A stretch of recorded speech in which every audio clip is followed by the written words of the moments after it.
औज़ुबिल्लाहिमिनश्शैतानिर्रजीम बिस्मिल्लाहिर्रहमानिर्रहीम। अस्सलाम वालेकुम व्यूअर्स, मैं आपको अपने चैनल में खुश आमदीद करती हूँ।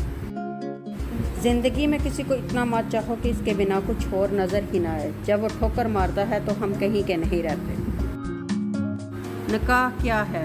सिर्फ 3 लफ्ज़ कबूल तो बड़ी आसानी से कबूल की जा सकती, लेकिन इन 3 लफ्ज़ों को निभाने के लिए सालों गुजर जाते हैं, फिर भी निभाए नहीं जाते और मरने तक इसके बरक्स बोलने वाले 3 लफ्ज़ों का डर हमेशा रहता है। बेटी बाप के लिए रहमत होती है, भाइयों के लिए इज़्ज़त और गैरत होती है, शोहर के लिए सुकून और राहत होती है, बच्चों के लिए जन्नत होती है, मुश्किल में सबका दस्ते बाजू होती है, चाहे बाप हो, भाई हो, शोहर हो या बच्चे हों। क्या बेटी का अपना कोई वजूद है? रोन देता है औरत को यह ज़माना ज़लीलो रस्वा करके। कभी किसी ने यह सोचा खुदा ने इसको मकाम क्या दिया है? हर पैगंबर, हर वली इसके वतन से ही पैदा होते हैं।